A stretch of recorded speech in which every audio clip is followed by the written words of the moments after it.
एक भारत श्रेष्ठ भारत। समाज की गंदी आदतें, समाज की गंदी बातें सब मिट रही है। एनएसएस से बढ़ रहा है भारत शिक्षण की ओर। समाज सुधर रहा है, लोग बदल रहे हैं, सोच में बदलाव आ रहा है। एनएसएस से बढ़ रहा है भारत नई सोच की ओर। समाज विकास कर रहा है, व्यक्तित्व का निर्माण हो रहा है, निखर रहा है टैलेंट हर गलियों से। एनएसएस से बढ़ रहा है भारत उन्नति की ओर। उभर रहा है भारत नए स्वरूप की ओर। एक भारत श्रेष्ठ भारत ही है हमारा। राष्ट्रीय सेवा योजना એટલે કે નેશનલ સર્વિસ સ્કીમ એનએસએસ એ વિદ્યાર્થીઓ કે જે ભારતના ભાવિ નાગરિક છે તેમનામાં રાષ્ટ્રીય સેવા પ્રત્યે અભિરુચિ કેળવાય અને સમાજ સેવાના માધ્યમથી તેમના વ્યક્તિત્વનો વિકાસ કરતી આ યોજના છે। આ યોજનાની સ્થાપના શિક્ષા મંત્રાલય દ્વારા વર્ષ 1969માં મહાત્મા ગાંધીજીના જન્મ શતાબ્દીના વર્ષમાં કેન્દ્ર સરકારના ministry of youth affairs and sports દ્વારા કરવામાં આવી હતી। તે વર્ષના કેન્દ્રીય શિક્ષણ મંત્રી ડોક્ટર વી.કે.આર.વી. રાવ દ્વારા 37 યુનિવર્સિટીઓમાં આ યોજના દાખલ કરવામાં આવી હતી। વિદ્યાર્થીઓને રાષ્ટ્રીય સેવામાં ભાગ લેતા કરવાનો વિચાર ગાંધીજીના સમયમાં જ ઉદ્ભવ્યો હતો। એવું કહી શકીએ કે નિખાरना है तुम्हें खुद को, या हो स्वयं में कुछ खोजना, आओ तुम्हें एक मंच देगा यह राष्ट्रीय सेवा योजना। विद्यार्थियों विविध कैंप करी आरोग्य शिविर, रोड शिक्षण, रक्तदान, कुदरती आपत्ति, दुकाळ, भूकंप જેવી સમસ્યાઓના સમયે તાત્કાલિક સેવા આપી સમાજ પ્રત્યેની ફરજ બજાવે છે। વ્યક્તિ સમાજ પ્રત્યેની ફરજ બજાવે છે। નોટ મી બટ યુ એ એનએસએસ નું સૂત્ર છે। એટલે કે હું નહીં પણ તમે। એટલે જ તો કહેવાનું મન થાય કે લોગ दिल को दिलकशी की आग में तपाए बैठे हैं, हम तो दिल में वतन को बसाए बैठे हैं। तुम्हें दुनिया की सैर करनी है और हम एक भारत श्रेष्ठ भारत की दुनिया बनाए बैठे हैं।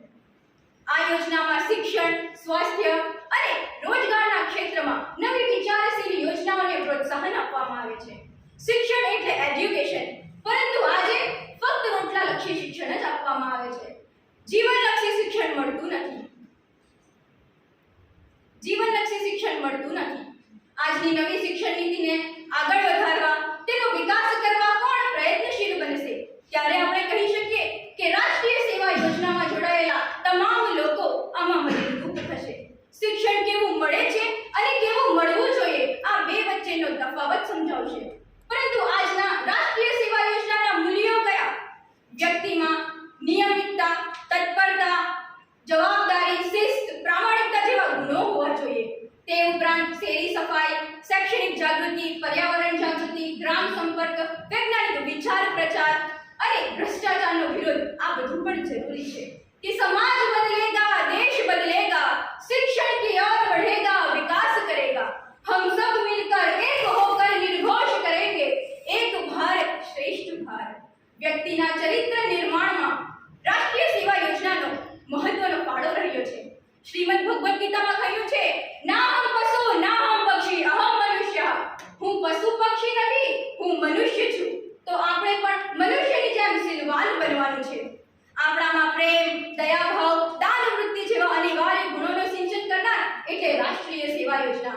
નિત્ય નવીન નૂતન કલા में दक्ष बनाया तुमने, मैं तो बस एक जुगनू था, आदित्य बनाया तुमने। ભારત એક બિન સાંપ્રદાયિક દેશ છે જ્યાં હિન્દુ, મુસ્લિમ, શીખ, ઈસાઈ જેવા અલગ અલગ ધર્મના લોકો નિવાસ કરે છે। છતાં એકતા એ આપણી શક્તિ રહી છે।